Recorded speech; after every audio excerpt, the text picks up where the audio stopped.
Hi friends, ఒకసారి చూడండి. మన వీడియో వచ్చేసరికి ఇది 4th బ్యాచ్. ఇది మీకు ఏదైతే డౌట్ ఉంటుందో క్లారిఫై చేయడానికి మాత్రమే వీడియో పెడుతున్నా. ఇది 4th బ్యాచ్. మీకు ఫస్ట్ నుంచి మనకు ఈ ఫామ్ యొక్క వీడియోలు పెడుతున్నాం కదా, చూడండి. ఇది 4th బ్యాచ్. మీకు 3 బ్యాచ్లు అయిపోయింది, ఇది 4th బ్యాచ్.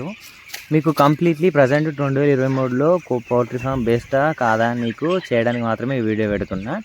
ఈ బ్యాచ్ అయిపోయిన తర్వాత పూర్తిగా ఏ బ్యాచ్కి ఎంతెంత వచ్చింది, అసలు వర్కౌట్ అవుతుందా కాదా, అసలు ఎవరైనా షెడ్ వేసుకోవాలంటే వేసుకోవచ్చా వేసుకోరాదా. ప్రజెంట్ వచ్చేసి ఈ ఫామ్కి 25 లక్షల ఖర్చు వచ్చింది కాబట్టి మీకు వేసుకుంటే బెస్టా కాదా, లేకపోతే ఏమైనా మిగులుబాటు ఉంటుందా, చేసిన తర్వాత మనం ఏమన్నా సఫర్ అవుతామా, లేకపోతే మనతో చదవకపోతే కొడుతుంది వేయించుకోవచ్చా, మీకు ఫుల్ వీడియో పెడతా. మన ఉంటే డౌట్స్ కామెంట్ చేయండి. Thanks for watching.